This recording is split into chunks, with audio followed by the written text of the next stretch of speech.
ಎಲ್ರಿಗೂ ನಮಸ್ತೆ.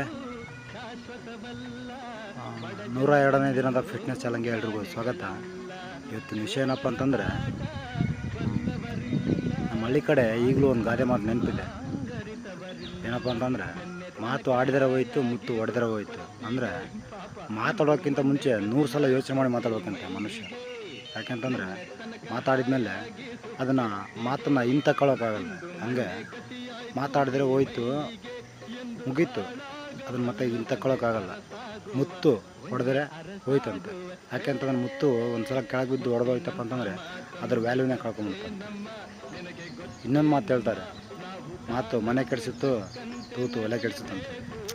ಹಿಂಗೆ ಯಾಕಪ್ಪ ಅಂತಂದರೆ ನಮ್ಮ ಕಡೆ ಹಳ್ಳಿ ಕಡೆ ಮಾತಾಡಿದ್ದ ಒಂದು ಗಾದೆ ಮಾತುಗಳಿದಾವಲ್ಲ, ವೇದ ಸುಳ್ಳಾದರೂ ಗಾದೆ ಸುಳ್ಳಾಗಲ್ಲಂತೆ.